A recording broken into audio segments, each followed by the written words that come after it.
What's up everyone? Welcome back to the channel. This year has been one wild ride, man, especially for video games. I mean, so many bangers have come out and the year isn't even over yet. I'm kinda considering making a year in review video just to gush about all the games I played. But with all my hype and excitement about this year's lineup of bangers, there's one series whose game release I genuinely almost forgot about. Pokemon. Everyone knows about it and practically everyone loves it, unless you're a YouTuber in desperate need of money, in which case you hate this franchise and everything it could ever stand for. Seriously, the amount of videos I've come across over the last year or so of people hating Pokemon is more than I can count. Most of the time, it's just people expressing their genuine disappointment with the recent games in the series, which is pretty understandable. I wouldn't exactly call the recent Pokemon games amazing, so people having complaints is kinda expected. But then, more recently, there's the other kind of videos. Legend ZA is an overpriced disappointment. There was no excuse for Legend ZA. Legend ZA got greedy.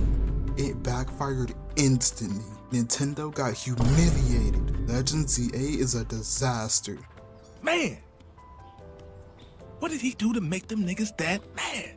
All of that really got me thinking. Is Legend ZA really that bad? I mean, I was there for both the announcement trailer and the first gameplay trailer. What I saw had me pretty interested to say the least. But as the year continued, with all sorts of different games to play and enjoy coming out, I kinda just forgot that Legend ZA was dropping this year, especially with Digimon coming out in the same month. I was more than satisfied with my game lineup, but all the negativity I saw about Legend ZA and Nintendo in general this year kinda grabbed my attention again. Like, people straight up despise this game. Well, that's what I've been seeing on YouTube anyway. At a certain point, I genuinely wanted to try the game just to see if it's really that awful. So I bought the game for my Switch and gave it a proper chance. Now, I should probably preface the rest of this video by saying this. I am in no way a Pokemon fan, nor do I have any nostalgic attachment to the franchise. Whenever I end up clicking on a Pokemon video, 80% of the time I'd hear about how Pokemon was someone's childhood. They grew up with the games, the anime, the movies, how their first games were like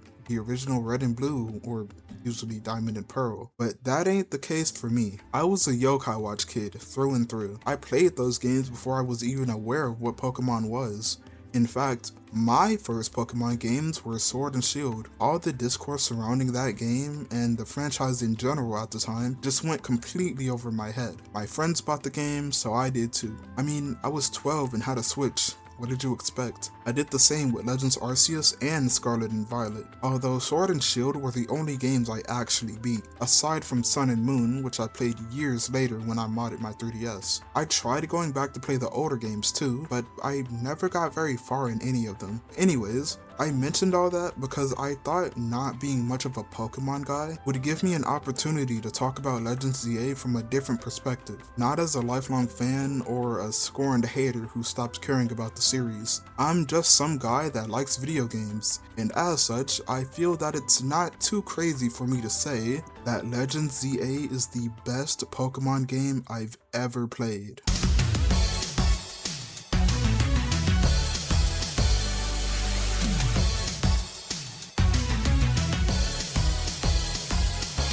I'm not joking either. I straight up love this game. It's shockingly good. All the complaints and criticisms I kept hearing about the game ended up being stuff I personally liked, or nitpicks and non-issues that didn't really affect gameplay. First off, the biggest thing about the game, the Pokemon battles. Like I said before, when the first gameplay trailer for Legends ZA came out, I was super interested. Not only did they keep the catching style of Legends Arceus, they switched from turn-based battles to real-time battles. It immediately reminded me of Yokai Watch 4, and since I really loved that game, I figured I'd end up enjoying ZA a bunch too. But then, when the game came out, I heard the complaints. There's no skill involved, it's boring and mindless button mashing until the Pokemon faints. There were even reviewers saying that it somehow made the game too difficult. Then again, most reviewers and YouTube rage baiters probably aren't good at video games anyways. Once I started playing the game and got a decent feel for combat, Any slight worries or doubts I had were immediately proven wrong. Battles in Legends ZA are the most fun they've ever felt. Miles ahead of the usual turn-based battles, that's for sure. Don't get me wrong, there are times where you'll use a move and one-shot a Pokemon, but it's not like the same thing can't happen to you. If you just stand there keeping your Pokemon in one spot while spamming moves, you're gonna start taking damage that's easily avoidable if you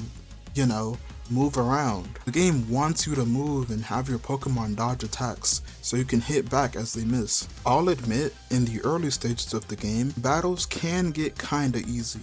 But soon enough, in those promotion matches, the opponent's Pokemon are gonna start fighting back. You really have to pay attention to positioning and make careful choices on when to stop an attack, or else you'll be a sitting duck and take massive damage. And that doesn't just go for promotion matches either. Fighting rogue Mega Evolving Pokemon is probably one of the best parts of this game to me. It makes good use of having to dodge Pokemon attacks like back in Legends Arceus. You already have to do that in this game when you're in a wild zone, but it's hardly something to worry about there, if you know what you're doing anyways. But it gets really amped up during these fights, man. Not staying in one place to attack really matters here, because not only can your Pokemon take massive damage, you can too. I've had more than a few close calls during these battles. It's not so hard to where you have to be completely locked in, but you definitely can't go around bullshitting your way through it. I just find myself having so much fun doing battles in this game, and after winning a big fight, I genuinely feel pretty satisfied. I never got this kind of feeling with the other games. It really feels like something special, you know? Aside from just battling, something else I like, but also slightly dislike about the game, is the city itself. When it was revealed that the entire game would take place in a single city, I was kinda confused as to why so many people had issues with that. After the experience that was Scarlet and Violet, scaling things down didn't seem like a bad idea at all, especially since this isn't a mainline game, so they can be all different and experimental and stuff. Although now that I've played the game for a while, I can say that only being in the city isn't the issue, it's that they didn't do much with the city itself. I won't deny that running around Lumiose is more enjoyable than I thought it'd be. Climbing atop scaffolding for items, running around rooftops to catch Pokemon, and even getting to jump from one roof to another is really damn fun. However, after a while, I did kinda start to feel that the different parts of the city were blurring together. It's not that the layout of the city isn't unique or anything, but I feel like it's the visuals that are holding things back. Not pure graphical fidelity though. Like, all the windows just being PNGs isn't really an issue. It's definitely noticeable and honestly kinda funny, but the real issue is that the various districts of Lumiose City aren't visually distinct enough. Everything's practically the same color no matter where you go. Floor, the buildings, the scaffolding, it all gets really samey after a while. When I think of a memorable, fun to roam around in city, I think of Crossbell from Trails from Zero. Every district in that city feels different from one another. There's the entertainment district with the huge theater and casino, the downtown district that's all rugged and underdeveloped, there's East Street with the Bracer Guild and the inn, or West Street where all the apartments are. I could keep going, but I'm sure you get the point. Legends ZA doesn't do much to make all the districts that are in the city feel different from one another, so before long, stuff is just gonna blur together. Not to mention all the holographic stuff, like the barrier. Oh god damn it. Did someone say barrier? Dude, I'm at CS4 already. Get the fuck out of my video. As I was saying, the holographic stuff like the barriers for the wild zones or the elevators to get onto the rooftops feel kinda thrown in without much thought. On one hand, they just feel weird and out of place. Lumiose is just some normal city, but the holographic stuff makes it feel like the city is supposed to be super futuristic. But on the other hand, it kinda makes sense that these things feel like rushed in, almost unfinished additions. Lumiose is going through that whole urban redevelopment thing, you know? Anyway, long story short, the city is fine, a bit visually repetitive, but decently fun to run around in. Now, before I get to my final big talking point, there's one more thing I want to bring up. Voice acting. I already thought this series not having voice acting was weird back in Sword and Shield, with that whole silent concert thing, but here, the lack of voice acting is like painfully obvious. It wasn't too big of a deal before, but with how well animated some cutscenes are, having no voice acting almost feels comical. It's like I accidentally pressed mute on the game or something. It's genuinely so strange, especially considering there are voices in the game, like the crowd cheers during Kanari's quiz, or way less noticeable, your own character's voice. Granted, it's just small noises like grunts and stuff, but I'm pretty damn sure this is the first time they've done that for the player character. So what gives? It feels like they want to add voice acting, but just don't go through with it. Well, it's not like I have the answers as to why, but I have heard two sentiments. One just being along the lines of, well, knowing Game Freak, there's no telling if the voice acting will even be good, which I guess is sorta fair. It would probably all come down to the voice direction and stuff, but it's the other sentiment, or I guess in this case excuse, that makes no sense. I actually recently heard it in a YouTube video. If I find it, I'll make sure to throw it up on screen. But basically, they said it would take too much time and money to put voice acting into the games. Now, time I can understand. Game Freak is on a pretty strict schedule with the Pokemon games, but too much money. You're worried about the billion-dollar company not having the funds for voice acting.